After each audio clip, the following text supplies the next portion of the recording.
প্রিয় দর্শক, আপনাদের সবাইকে স্বাগত জানাচ্ছি দ্য ভিউজ অনুষ্ঠানে। আপনাদের সাথে আছি আমি শামীম আল আমিন। আজকের এই অনুষ্ঠানটি আমরা দুভাগে ভাগ করে আলোচনা করব এবং এই আলোচনায় আমরা খুবই গুরুত্বপূর্ণ দুজন অতিথিকে আমন্ত্রণ জানিয়েছি। তো প্রথম পর্যায়ে আমাদের সঙ্গে যিনি আছেন তিনি হচ্ছেন এই নিউ ইয়র্কের সাংস্কৃতিক অঙ্গনে একজন অত্যন্ত পরিচিত, স্বনামধন্য এবং একজন শুধু তিনি সাংস্কৃতিক ব্যক্তিত্বই নয়, তিনি একজন গুণী সংগঠক এবং Bangladesh Academy of Fine Arts BAFA যে প্রতিষ্ঠানটি তিনি ব্রঙ্কসে গড়ে তুলেছেন, এটি গোটা নিউ ইয়র্কে আস্তে আস্তে ছড়িয়ে যাচ্ছে এবং তাদের কাজ বাংলাদেশের সংস্কৃতিকে বিশ্ব অঙ্গনে এখন তুলে ধরছে। তো এই প্রতিষ্ঠানটির যিনি প্রতিষ্ঠাতা এবং নির্বাহী পরিচালক তিনি হচ্ছেন ফরিদা ইয়াসমিন। তিনি আমাদের সঙ্গে আছেন। স্বাগত জানাচ্ছি ফরিদা ইয়াসমিন আপনাকে আমাদের অনুষ্ঠানে। ধন্যবাদ শামীম আল আমিন, আসতে পেরে খুব ভালো লাগছে। তো আমরা আপনার কাছ থেকে শুনবো, কারণ এই দূর প্রবাসে আমরা অনেক স্ট্রাগলের মধ্য দিয়ে আমাদের জীবন পার করতে হয়। কারণ যাদের অর্থনৈতিকভাবে স্বাবলম্বিতা আছে তাদেরও এক ধরনের স্ট্রাগল থাকে, যেহেতু টাইম ম্যানেজমেন্ট খুব কঠিন। এখানে অনেক কাজ করতে হয়, নিজেদের কাজ নিজেদের করতে হয়। আবার অনেকে আসেন নতুন প্রবাসী হয়ে, তাদের আরেক ধরনের স্ট্রাগল। এর মধ্যেও কিন্তু আমরা আমাদের দেশ, মাতৃভূমি, আমাদের সংস্কৃতি এগুলোকে ভুলি না, আমরা লালন করি। তো প্রবাসে এই কাজটি করা সহজ না। তো আজ থেকে 11 বছর আগে আপনারা যখন বাফা প্রতিষ্ঠা করলেন, কি মনে করে এটি করেছিলেন এবং সেই প্রেক্ষাপটটা একটু জেনে আলোচনায় আমরা ঢুকতে চাই। ওই যে বললেন যে আমরা দেশ থেকে যখন আসি আমরা কিন্তু আমাদের মাটি, আমাদের সংস্কৃতি, আমাদের ভাষা সাথে করে নিয়ে আসি, সেটা তো বলবার নয়। তো সেই জায়গাটা মাথায় রেখেই যে আমরা যারা এসছি আমাদের যে সংস্কৃতি সঙ্গে করে নিয়ে আসছি, আমরা মনে করি আমাদের বাচ্চাদের সে আমাদের রুটটা জানা খুব জরুরি এবং তারা যাতে জানে যে হু এম আই, আমি কে অ্যাকচুয়ালি, যে বাবা মা ওদেরকে লালন পালন করে বড় করছি বা যে ফ্যামিলি ও বিলংস করে, যেখানে ওর রুটটা, সেই রুটটা কি সেটা যদি জানে প্রত্যেকটা বাচ্চার জন্য আমার মনে হয় জানা খুব জরুরি। আর সেই কারণেই এই বাফার শুরু। আচ্ছা, বাফাটা কখন, কোথায়, কিভাবে শুরু করেছিলেন? আপনার সাথে কারা এই উদ্যোক্তা হিসেবে ছিল?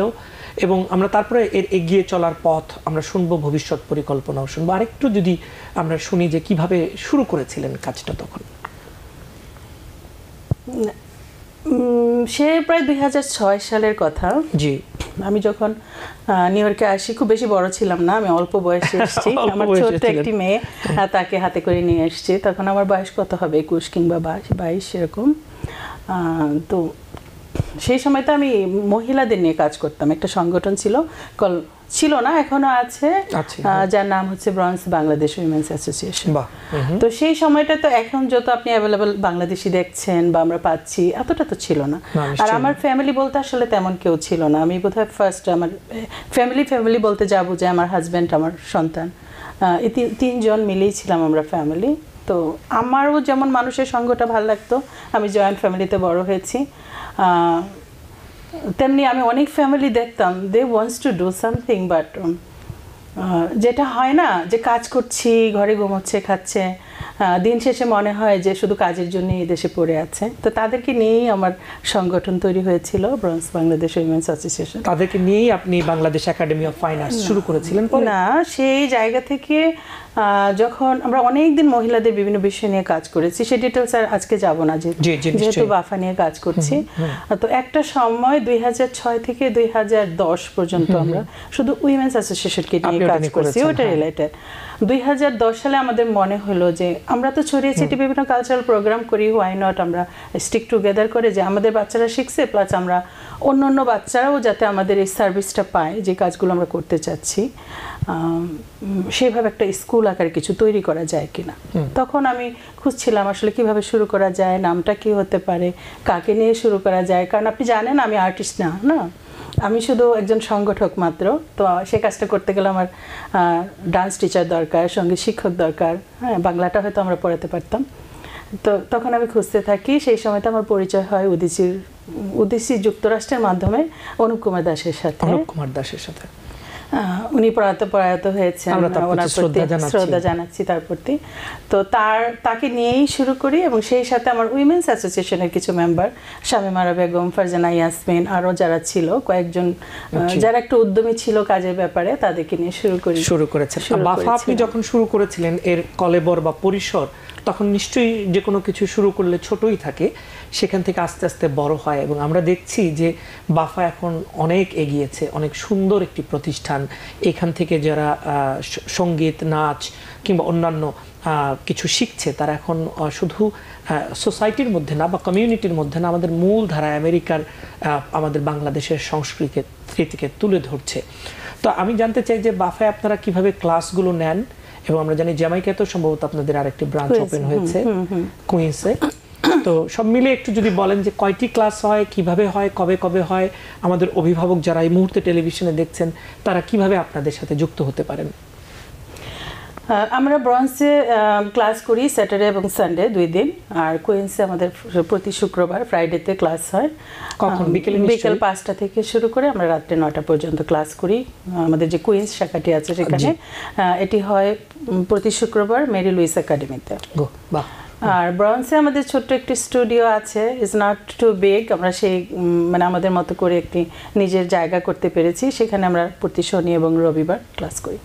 বা কি কি ক্লাস হয়? মানে আমরা ছবিতে দেখতে পাচ্ছি আপনাদের অনেক কর্মসূচি, অ্যাক্টিভিটিস কিন্তু আমরা দেখতে পাচ্ছি ছবিতে, সুন্দর ভিডিও, এবং আমরা একটা স্টিল ছবি যদিও, তারপরেও খুব সুন্দরভাবে এগুলো ফুটিয়ে উঠেছে। তো আপনারা কয়টি বিষয়ে ক্লাস নেন? মানে নাচ, গিটার, আর কি কি আছে? এই মুহূর্তে আমরা নাচ, গান, গিটার, বাংলা শেখানো, তবলা। আবৃত্তি ক্লাসটা নিয়মিত না, এটা আসলে আমরা বাংলা বিভাগে যারা ভালো করছে তাদেরকে নিয়ে বিভিন্ন অনুষ্ঠানকে সামনে রেখে তাদেরকে শেখানো হয়। আর্টের ক্লাসটাও হয়, বাট মূলত যে ক্লাসগুলো বেশি এস্টাবলিশ এখন ব্রঞ্জে, সেটা বাফাতে, সেটা হচ্ছে নাচ, গান, গিটার আর বাংলা শেখা। খুবই সুন্দর। তো আমরা দর্শকদেরকে বলছি যারা কথা বলতে চান ফরিদা ইয়াসমিনের সাথে, 6463079828 এই নম্বরটি খোলা আছে। ফেসবুকেও আপনারা কমেন্ট করতে পারেন, আপনাদের কথা নিশ্চয়ই আমরা শুনবো। তো আমি আপনার কাছে জানতে চাচ্ছি যে আপনারা, আমি জানি যে আপনারা প্রভাতী বর্ষবরণ করেন, তারপর আপনারা 21শে ফেব্রুয়ারিতে মানে আমাদের পদযাত্রা করেন সকালবেলা, এবং আরও অনেক কর্মসূচি করেন যেগুলো আপনাদের ইউনিক এবং অনেক সুন্দরভাবে এটি করেন। বিশেষ করে 21শের প্রভাত ফেরি আপনাদের একটা খুব সুন্দর আয়োজন এবং অনেক ভালো আয়োজন। তো এই প্রভাত ফেরি করেন বা কি কি কর্মসূচি মূলত আপনারা করেন, বা নিয়মিত অনিয়মিত, এর মধ্যে বড় বড় কি কি কিছু করেছেন যেগুলো একটু দর্শকদের জানা দরকার আসলে? 2011 সাল থেকে যদি আসি, প্রোডাকশন ওয়াইজ বাফা অনেকগুলো ডান্স ড্রামা করেছে, যেমন চিত্রাঙ্গদা, মায়ের খেলা, চন্ডালিকা।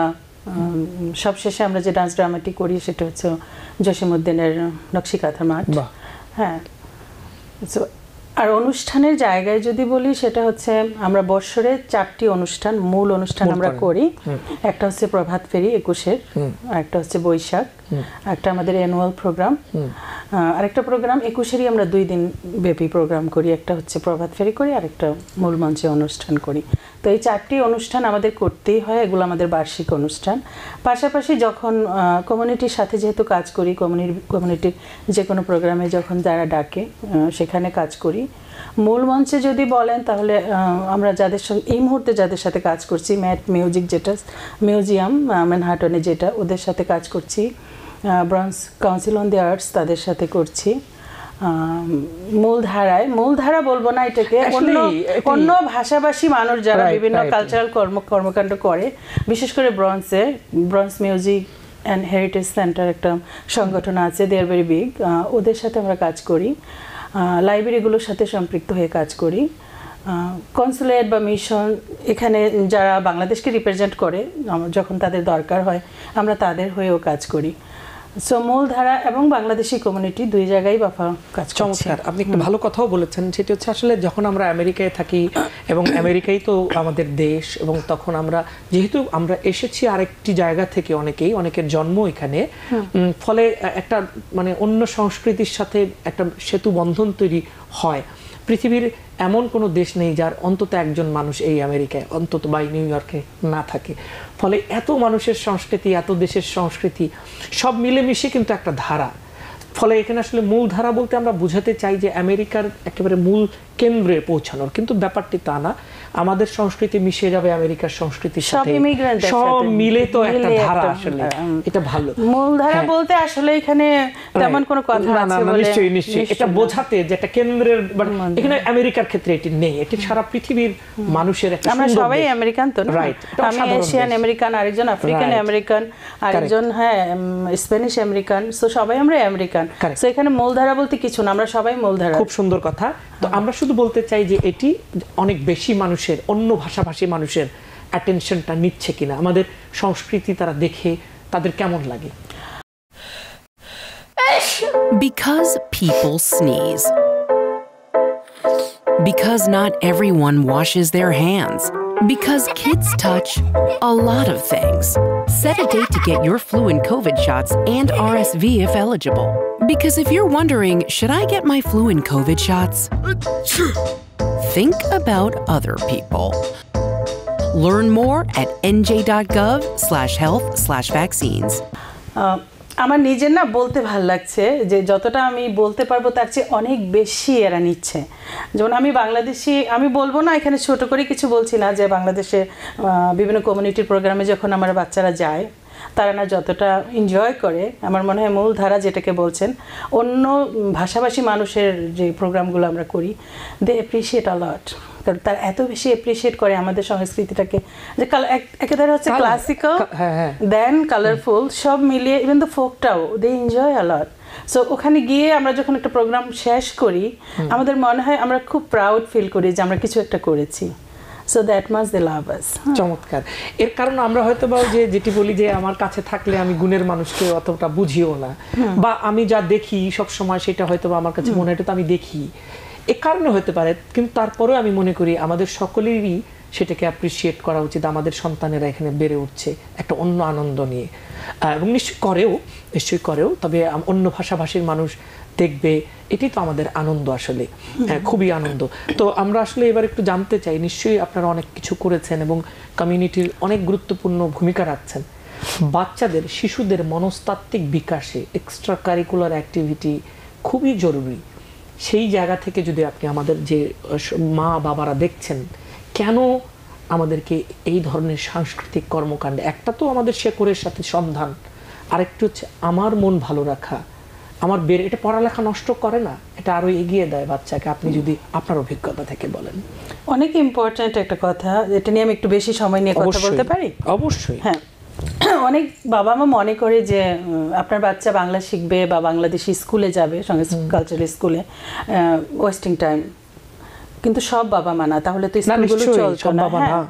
আবার অনেক বাবা মা মনে করে যে স্কুলে পাঠিয়ে দিলাম হয়ে গেল কিছু একটা, আসলে তা না।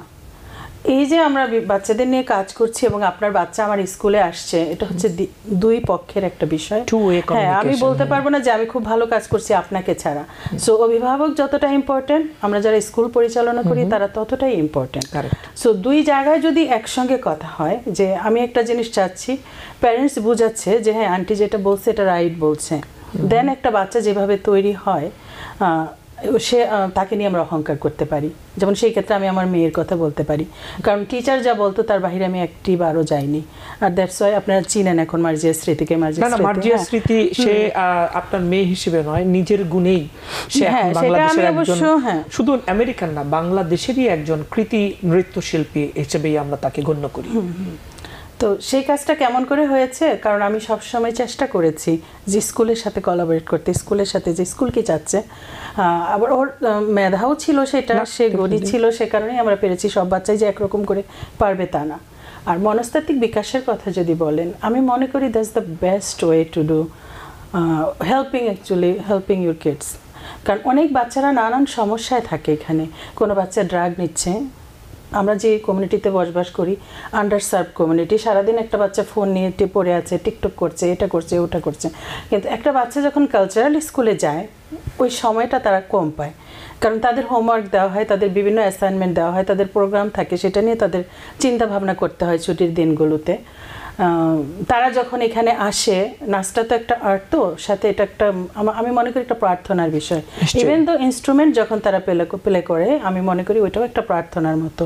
সো এই যে জিনিসগুলো আমার মনে হয় যে মনস্তাত্ত্বিক যে বিষয়টা, সেটা মানসিকভাবে সুস্থভাবে বাঁচার জন্য তাদেরকে হেল্প করে এবং বেড়ে ওঠার একটা সুন্দর একটা পথ তৈরি করতে পারে। তো আমরা বাফা নিশ্চয়ই এগিয়ে যাবে। বাফার কি প্ল্যান আর কি পরিকল্পনা? আপনাদের ছোট্ট হলেও সুন্দর কিউট একটা জায়গা আছে ব্রঙ্কসে, আমি নিজেও বেশ কয়েকবার গিয়েছি।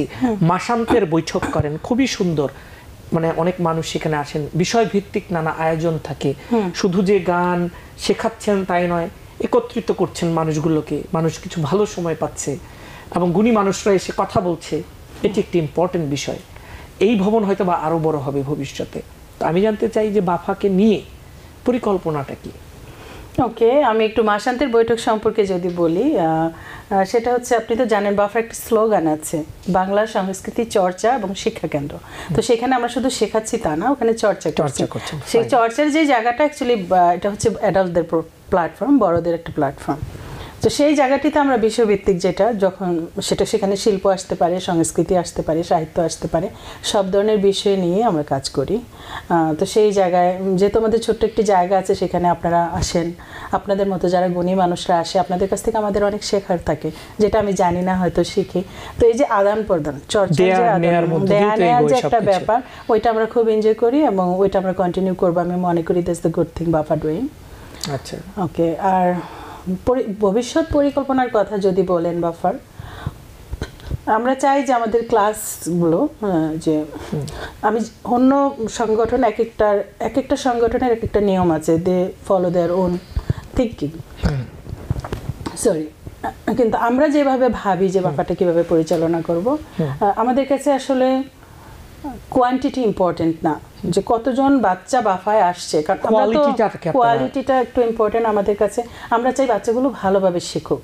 সেক্ষেত্রে আমরা টিচার নির্বাচনে বেশ সতর্কতার সাথে টিচার নির্বাচন ছিল যে কিভাবে টিচার নিয়োগ করেন এবং কারা ওই শিক্ষক, আমাদের সম্মানিত শিক্ষক আপনাদের সাথে কাজ করছে, শিক্ষকদেরকে আপনারা কিভাবে পাচ্ছেন? মানে কিছু শিক্ষক আমাদের সাথে তৈরি হয়েছে, আমরা বলি না নতুন প্রজন্ম, নতুন প্রজন্মের হাতে আমরা সব দিয়ে যাব। সেই ক্ষেত্রে মার্জিয়া তৈরি হয়েছে নতুন প্রজন্মের একজন, যে ছোটবেলা থেকে এখানে বড় হয়েছে, এখানে নাচ করেছে, গান করেছে, যে জিনিসগুলো সে এখানে করে, একই সাথে লেখাপড়াও করেছে ভালোভাবে। স্পন্দন, যে ছেলেটা এখন গিটার বিভাগ প্লাস হচ্ছে সঙ্গীত বিভাগ দুটাকেই পরিচালনা করছে, সে টিচার হিসেবে ঢুকেছে, কিন্তু এখন সে আর্টিস্টিক ডাইরেক্টর, সে হেল্প করছে আমাকে এক্সিকিউটিভভাবে। তো এদেরকে দূর থেকে খুঁজতে হয়নি, এরা তৈরি হয়েছে এখানে। স্পন্দন যদিও আমি তো নিজেদের মধ্যে, আমি তৈরি করিনি, ও একটা কালচারাল ব্যাকগ্রাউন্ড থেকে এসছে। ওর বাবা আলিমুজ্জামান, FM আলিমুজ্জামান, সে এক সময়তে ছায়ানটের ডাইরেক্টর ছিল আমার মনে হয়, আমি অতটা বিস্তারিত জানি না। হি কেম ফ্রম কালচারাল ব্যাকগ্রাউন্ড, সুতরাং এটা আরো সহযোগিতা করেছে। হ্যাঁ, তো ওর বাবা মা ওকে তৈরি করেছে, আমি লাকি আমি ওকে পেয়ে গেছি এবং আমার সঙ্গে কাজ করে সে আরো শিখছে, প্লাস হচ্ছে টিচার থেকে ডাইরেক্টর হয়েছে, which I feel so proud about him too. তো আমি সম্প্রতি আরেকজন নৃত্যশিল্পীকে আপনাদের এখানে দেখছি, একটা ছেলে নৃত্যশিল্পী, খুব ভালো নাচ করে। ও হচ্ছে রাসেল আহমেদ, ওকে আমরা পেয়েছি বাংলাদেশ থেকে। ও সবে এসছে বলতে ও 1 বছর আছে বাফার সাথে।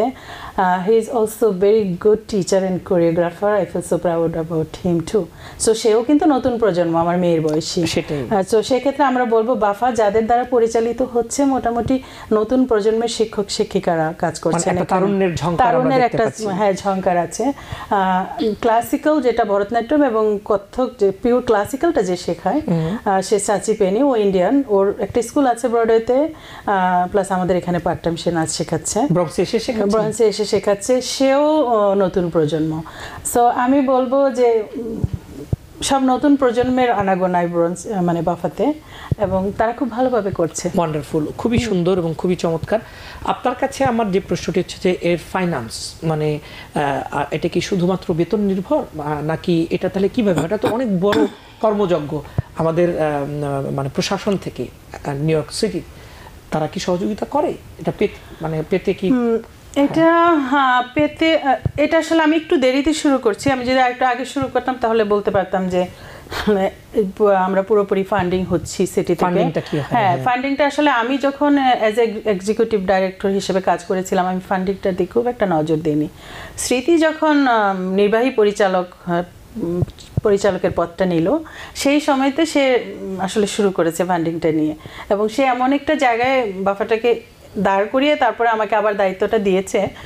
সেই জায়গাটা হচ্ছে মোটামুটি আমরা 2টা ব্রাঞ্চের যে রেন্টিং যে জিনিসটা, ওটা আমরা সিটি থেকে কভার করতে পারি। আর টিচারদের বেতনগুলো আমরা সাধারণত আমাদের স্টুডেন্টরা পে করে, যেটা ওটা থেকে চেষ্টা করি হয়ে যেতে। আচ্ছা আচ্ছা, নিশ্চয়ই ভবিষ্যতে ফান্ডিং এর ব্যাপারে সিটি আরো যেহেতু নানাভাবে তারা সহযোগিতা করছে এবং অসাধারণ একটি শহর তো আসলে এটি, তো সেটি নিশ্চয়ই থাকবে। তো মার্জিয়া স্মৃতি আপনাকে আবার তার ব্যস্ততার কারণে কি আবার আপনাকে দায়িত্ব বুঝিয়ে দিলেন? আসলে ও ছোটবেলা থেকে এত বেশি ইনভলভ ছিল সবকিছুর সাথে, তারপরে স্কুল, তার নিজের একটা ক্যারিয়ার আছে, তো এই মুহূর্তটা আসলে তার ক্যারিয়ারটা বিল্ড আপের সময়, তো সে কিছুটা সময় চেয়ে নিয়েছে। হ্যাঁ, এখন সে পুরোপুরি ব্যস্ত, মাস্টার্স জাস্ট সবে শেষ করলো, নতুন একটা জবে ঢুকেছে, তো ওর কিছুটা সময় দরকার। তার নয় যে বাফা থেকে একেবারে ডিটাচড হয়ে গেছে, still she is helping us, but একসাথে এক্সিকিউটিভ প্লাস হচ্ছে কমিউনিটির কাজকর্মে ইনভলভ হলে তার নিজের ক্যারিয়ারটা একটু হ্যাম্পার হচ্ছে, সেজন্য কিছুটা সময় সে চেয়ে নিয়েছে। খুবই ভালো। ব্রঙ্কসের মানুষ খুব একাত্ম এই সংগঠনটার সাথে, তা বলতে পারেন। তো এই কি মনে হয় যে এই একাত্মতা কিভাবে তৈরি করলেন আপনি? এটা একটা মজার বিষয়। হ্যাঁ, যেমন সব জায়গায় যে পজিটিভ সবকিছু আছে তা না। যেমন আমি যখন বৈশাখের যে অনুষ্ঠানের কথা বললেন, বৈশাখের যখন আমি প্রোগ্রাম করি, কালচারাল অনুষ্ঠানটা সবাই আসবে, হ্যাঁ, কিন্তু যখন আমি প্যারেড করি, দেন আমি যে জিনিসপত্র নিয়ে হাঁটাচলা করি, সেটাতে আবার কিছু আঙ্কেল আন্টিসদের প্রবলেম আছে। তো তখন তারা বলে, মা তুমি এটা কি নিয়ে হাঁটো, এটা তো ভালো না, এটা বৈশাখের সাথে যায় না। সো যেটাকে বলতেছি মঙ্গল শোভাযাত্রা, তো ওরকম বিষয়। আর যখন আমি কিছুটা সংকটও আছে একাত্মতার সাথে, কিছুটা বোঝার সংকট আমার মনে হয়, মানে বুঝতে পারার সংকট, এবং আমরা সঠিকভাবে এত তথ্য ছড়িয়ে দিচ্ছি, পাশাপাশি আবার একটু বিকৃত তথ্য ছড়ানোর মানুষ আছে, যে কারণে এই সংঘাত, এই ক্ল্যাশ, এটি নিয়েও তো আমাদেরকে কাজ করতে হচ্ছে। এটা আপনাকে একটা স্ট্রাগল এই আমেরিকাতেও পোহাতে হচ্ছে। কিন্তু মজার বিষয় হচ্ছে আমার একটা আদরের জায়গা আছে, কারণ আমি ওখানেই তো বড় হয়েছি। আমি বললাম না, আমি 21-22 বছরে এসেছি, এবং তারপরে থেকে আমি ওখানেই বসবাস করি। তো ওই কমিউনিটিটা আসলে আমাকে খুব ভালোবাসে। তো সেক্ষেত্রে আমি যাই করি সবার কাছে খুব প্রিয়। সবার যে আসতে হবে, আসলেই যে আপনাকে সাপোর্ট করছে তা না, অনেকে না এসেও আমাকে মানসিকভাবে সাপোর্ট করে, তো সেই সাপোর্টটা আমি পুরোপুরি পাচ্ছি। আর প্রভাত ফেরি যেটা অনুষ্ঠানটার কথা বলা হয়নি, এটা আসলে আমাদের ইউনিক একটা প্রোগ্রাম, যেটা আমরা জানি না এর আগে কেউ করেছে কিনা। এইভাবে আমরা যেভাবে করছি, আমরা চেষ্টা করি যে একেবারে আমি বাংলাদেশে সেই অনুভূতি তো আর আনতে পারবো না, কিন্তু সামটাইমস আমি মনে করি যে অনুভূতিটা আসছে। মানে আমরা যেমন হাঁটতাম সকালবেলা ঘুম থেকে উঠে, আমি গ্রামে বড় হয়েছি, তো সরিষা ক্ষেত, তার পথ ধরে হেঁটে তারপরে স্কুলে যাওয়া, স্কুলে যে সেখানে ছোট্ট একটা শহীদ মিনার, সেখানে ফুল দেওয়া। আবার ঢাকা যখন পড়াশোনার কারণে আসলাম, সেখানকার বিষয়টা অন্যরকম ছিল। আমি সবাই একইভাবে করেছি। তো আমি বিভিন্ন অনুষ্ঠানে যেতাম, মানে যে 21-এর অনুষ্ঠানে ঢাকা ইউনিভার্সিটির সাথে আমরা অনেক বছর প্রোগ্রাম করছি, বাট কোনো জায়গায় না আমাদের বাচ্চাদেরকে সম্পৃক্ত করতে পারতাম না। দেখা যেত প্রোগ্রাম শেষ, বাচ্চারা বাবা মা নিয়ে চলে যাচ্ছে, পরের দিন স্কুল আছে বা ঘুমাতে হবে। তো এটা না আমাকে খুব নাড়া দেয়। তো আমি ভাবলাম যে কি করা যায়। তারপরে দেখছি যে একটা জিনিস, ওই সপ্তাহটাতে না স্কুল খোলা থাকে না, বন্ধ থাকে, একটা ভ্যাকেশন টাইম। তখন বললাম একবার ট্রাই করে দেখি না, সকালবেলা প্রভাত ফেরি করতে পারি কিনা। সেই শুরু। তারপর থেকে তো করতেছি 2017, খুব সম্ভবত 16-17 সালে শুরু করেছি, এই পর্যন্ত সাকসেসফুলি হচ্ছে। এই বছরটা সবচেয়ে ভালো হয়েছে আমার মনে হয়। এবার প্রচুর পরিমাণ মেইন স্ট্রিম, একদম ওকাসিও থেকে শুরু করে all the main stream people, যাদেরকে আমরা মেইন স্ট্রিম বলি, এখানে যারা কাজ করছে, কাউন্সিলম্যানরা ছিল, সিনেটররা ছিল, সবাই ছিল আমাদের এই ভাষা দিবসের অনুষ্ঠানটাতে। সেটি, এবং যেহেতু এটি আন্তর্জাতিক মাতৃভাষা দিবসে পরিণত হয়েছে, ফলে সেই জায়গাটিতে কিন্তু এটার আবেদন আরো বেড়েছে অনেক বেশি। And everybody feel so proud about BAFA. তারা যাওয়ার পরে আবার তারা ছবি শেয়ার করেছে সবার টাইমলাইনে, হুইচ ইজ রিয়েলি গুড।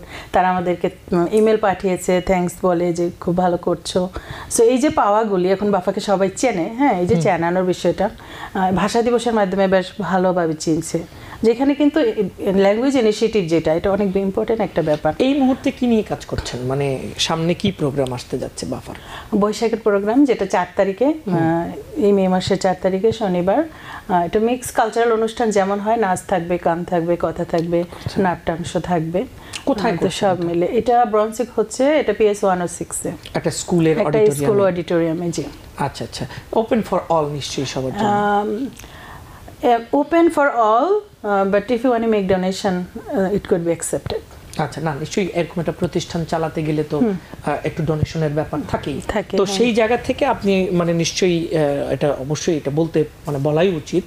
তো কারণ একেবারে বেতন স্টুডেন্টদের কাছ থেকে নিয়ে এটা একটা এত বড় প্রতিষ্ঠান চালানো খুবই কঠিন। তারপরেও নিশ্চয়ই আপনারা নিজেরা প্ল্যান করেন না যে আমি প্রতিষ্ঠানটাকে সামনে এখানে নিয়ে যাব, এখন কুইন্সে আছে, সামনে হয়তো বা ব্রুকলিনে কিংবা আরেকটু আমরা যদি অন্যান্য জায়গায় ছড়িয়ে দিতে চাই, কিংবা আরেকটু দূরে যদি আপনার লং আইল্যান্ডেও একটু ছড়িয়ে দিতে চাই, অনেক মানুষ বসবাস করে, কিভাবে এটি করা যায়? আসলে পরিকল্পনা আছে ইন ফিউচারে, বাট এই মুহূর্তে আমি যেটা চাচ্ছি সেটা হচ্ছে কুইজের যে আমরা নতুন করলাম তো এটাকে পুরোপুরি এস্টাবলিশ করা, কারণ আমি অনেক পজিটিভ একটা ভাইবস পাচ্ছি এখানে, মানে আমার ভালো লাগছে এই জায়গাটাতে কাজ করতে। প্যারেন্টস যারা ইনভলভ হচ্ছে দে আর ভেরি পজিটিভ, এবং আমার কাছে মনে হয় এভরিবডি সো হেল্পফুল, এবং they understand what they are doing. বাচ্চাদেরকে ইনভলভ করার যে ব্যাপারটা, সেখানে ওদের একটা যে জিনিসটা আমি একটু আগে বলেছিলাম না, যে একসাথে কাজ করার একটা বিষয়, সেই জায়গাটা আমি অনুভব করছি এখানে এসে।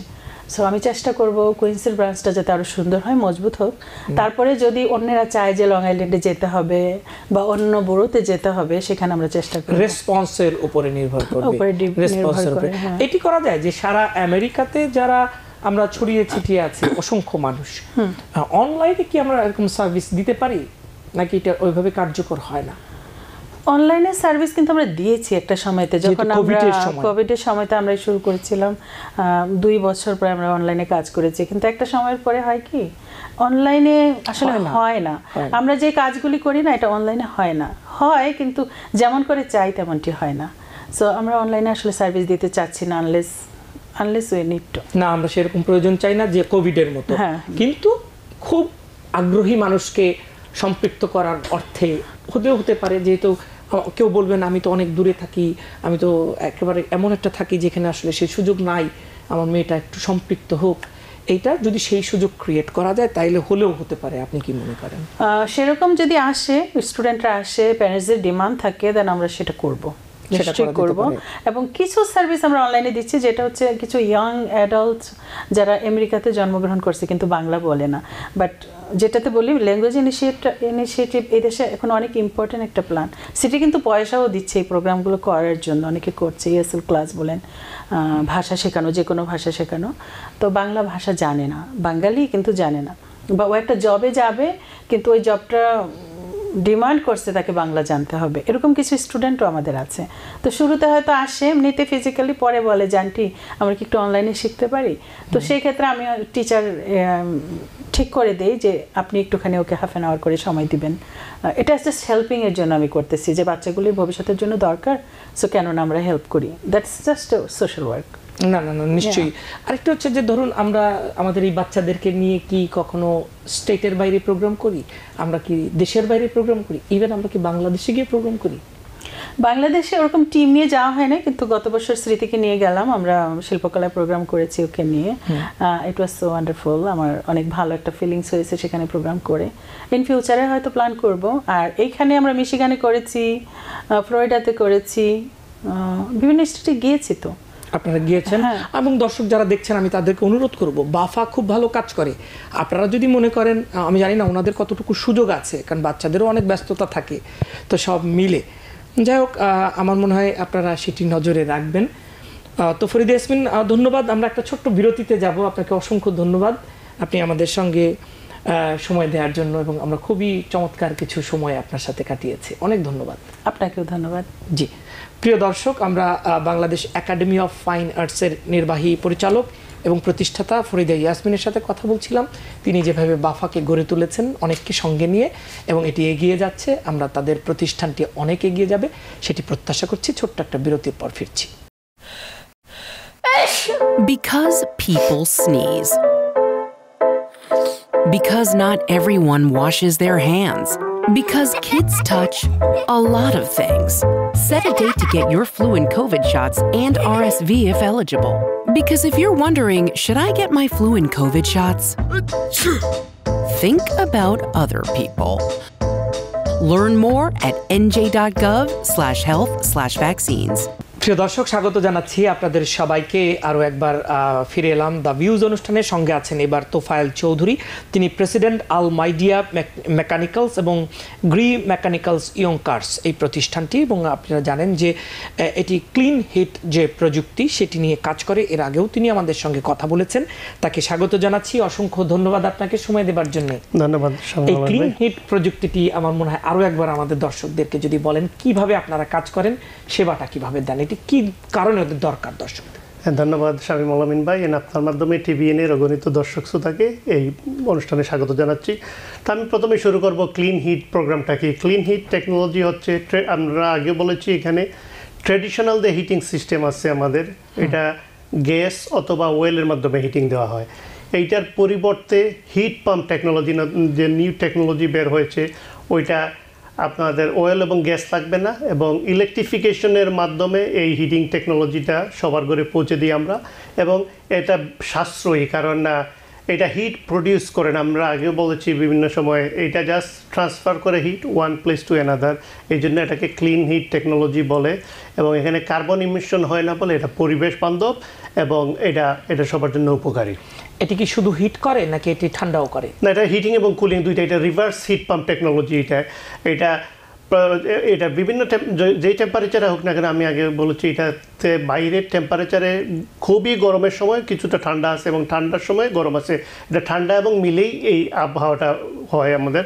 এবং এই রিভার্স হিট টেকনোলজি যেটা হিট পাম্প, ওইটা আপনি যদি ইনডোরে কল করেন হিটিংয়ের জন্য শীতের সময়, তখন বাইরে যতই ঠান্ডা হোক না কেন ওইখান থেকে হিট পিক করে একটা স্পেশাল ফ্রেওনের ভিতর দিয়ে এটা ট্রান্সফার করে আপনাকে ইনভার্টারের ভিতর দিয়ে নিয়ে ইনডোরে দিবে। এই জন্য এটা হিটিং এবং কুলিং দুইটাই এটা কাজ করে। এবং একটা যন্ত্র দুটো কাজ করে? জি, একটা মেশিনে দুইটা হিটিং এবং কুলিং। তো একটা বাড়িতে আপনারা যে সার্ভিস দেন, এটা কিভাবে দেন? মানে এটা কিভাবে নির্ধারণ করেন যে একটা বাড়ির জন্য কয়টা মেশিন লাগবে, এবং কিভাবে এই সার্ভিসটি মানুষ পায়?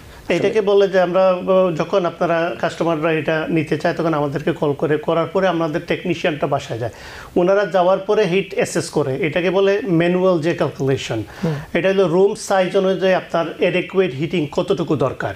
ওইটার নিচে হলে আপনার হিটিং শীতের সময় আপনার ঠান্ডা লাগবে এবং গরমের সময় আপনার গরম লাগবে। এই জন্য আমরা অ্যাডেকুয়েট হিটিং টেকনোলজি যেটা আছে, আমাদের একটা স্পেশাল ক্যালকুলেটর আছে, ওইটা দিয়ে টেস্ট করে আমরা দেখি যে কতটুকু আপনার হিটিং দরকার।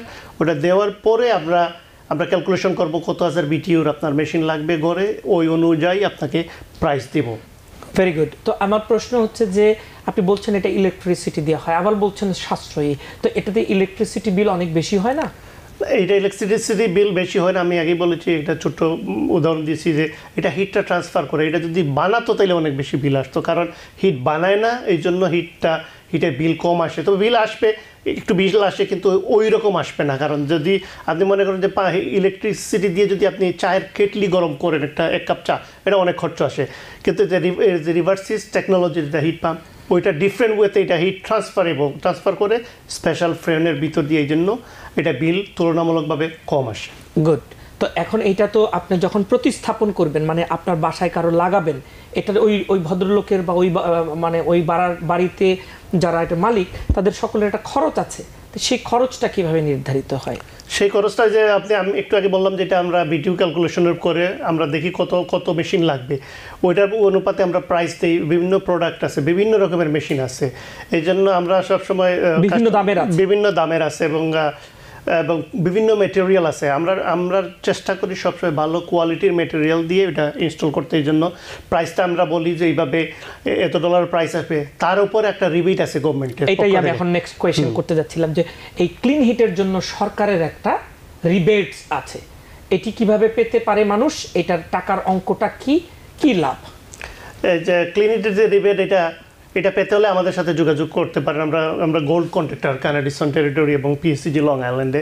তা আমাদের সাথে কল করার পরে আমরা যখন আপনার বাসায় অ্যাসেসমেন্ট করার পরে আমরা বলবো যে $এত আপনার খরচ আসবে, এরপরে ওইটা থেকে আমরা ডিসকাউন্ট আমরা বলবো যে ইনস্ট্যান্ট ডিসকাউন্ট ক্লিন হিট রিবেটে কোনো ঘরে আছে 10,000, এক ফ্যামিলিতে আছে 10,000, 2 ফ্যামিলিতে 12-14 হাউস বেঁধে এরিয়া বেঁধে, তো ওইটা দেওয়ার পরে আমরা আপনাকে ওইভাবে করবো যে $এত আপনার খরচ আসার পরে আপনার রিবেটের পরে $এত আপনাকে দিতে হবে, এটা আমরা বলবো আর কি এইভাবে।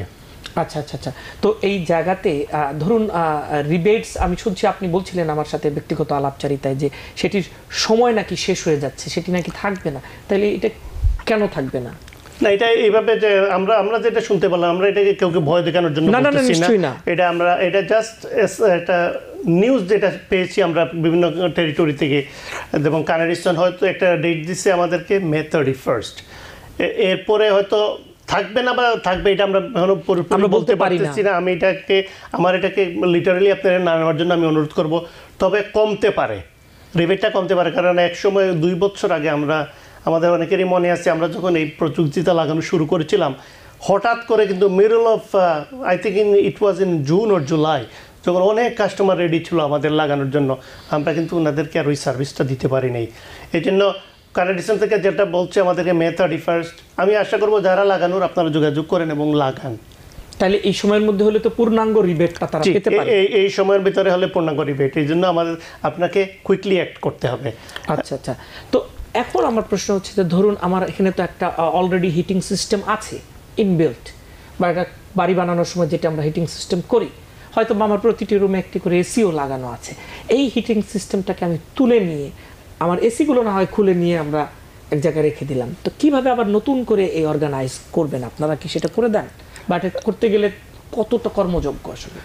এটা যদি হয় তাহলে এটা বিশাল কর্মযোগ্য, আপনার সাথে আমি একমত, কারণ অলরেডি আমরা যখন ঘর কিনি অনেকের ঘরে অলরেডি রেডিয়েটার বা অন্য কিছু লাগানো আছে অলরেডি, এটার মুভ করতে গেলে অনেক ভাঙাচুরা করতে হয়। আমরা ওইটা না করে ওইটা রেট্রোফিটটা করি, কারণ আপনার বয়লারটা হয়তো আমরা ডিসকানেক্ট করলাম, কিন্তু ওই যে ঘরের বাইরে মেশিন লাগালাম, ইনভার্টার দিলাম, দেওয়ার পর ওইটা কানেকশন লাগালাম সবার ঘরে। এই জন্য আমরা ওই যে বিশাল ভাঙাচুরা ওইটা নাই। তবে নতুন যারা ঘর বানায় বা যারা গার্ড রেনোভেশন করেন, ওনাদের জন্য এটা ভেরি উপকারী, কারণ ওনারা ভাঙলে আমরা এটার সাথে সাথে কানেকশন করতে পারি ইজিলি। আচ্ছা আচ্ছা আচ্ছা। তো নিশ্চয়ই, কিন্তু আপনারা বলছেন, তাহলে আপনি আবার একটু বলবেন যে কেন আমি আমার এই প্রচলিত ব্যবস্থা যেটা আছে, যেটি হিটিং সিস্টেম বা এয়ার কন্ডিশন, এটা বাদ দিয়ে আপনারা যে সার্ভিসটা দিচ্ছেন এটা আমি নিব? এটা নেওয়ার দুইটা কারণ। একটা হচ্ছে ক্লিন হিট, মানে পরিবেশ বান্ধব। আমরা যেটা ট্র্যাডিশনাল হিটিং ইউজ করি, গ্যাস এবং অয়েল, এটা কার্বন ইমিশন হয়। আপনারা একটা বিশাল রিপোর্ট করেছেন এবং অনেক লোক এটা দেখছে আমাদের কমিউনিটির। এটা হচ্ছে কার্বন ইমিশন যখন আপনি করবেন তখন ওজোন স্তর একটা ছিদ্র হয়, এটা পরিবেশের ভারসাম্য নষ্ট হয়। এই জন্য এই যে গভর্নমেন্টের যে প্রোগ্রাম যেটা, এটা চাচ্ছে 2030 ভিতরে এটা বিশাল অংশ আমেরিকার ক্লিন হিটে চলে যেতে। এই জন্য এটা পরিবেশ বান্ধব, প্লাস হলো এটা সাশ্রয়ী, কারণ অয়েল এবং গ্যাসের বিল অনেক। যদি আপনারা এই টেকনোলজি ইউজ করেন, বিল তুলনামূলকভাবে 30 to 40%, 50% পর্যন্ত বিল কম আসে, কারণ একসাথে আপনার সারা ঘর চালাইতে হয় না। ট্র্যাডিশনাল হিটিং যখন আপনি চালান, আপনি টার্ন অন করার পরে কিন্তু ইভেন তো আপনি যদি বাথরুমে নাও থাকেন, সারাদিন কিন্তু ওইটা হিট চলতেছে সারা ঘরে, আপনার কন্ট্রোলিং কম। কিন্তু এই টেকনোলজিতে আপনি কন্ট্রোল করতে পারবেন।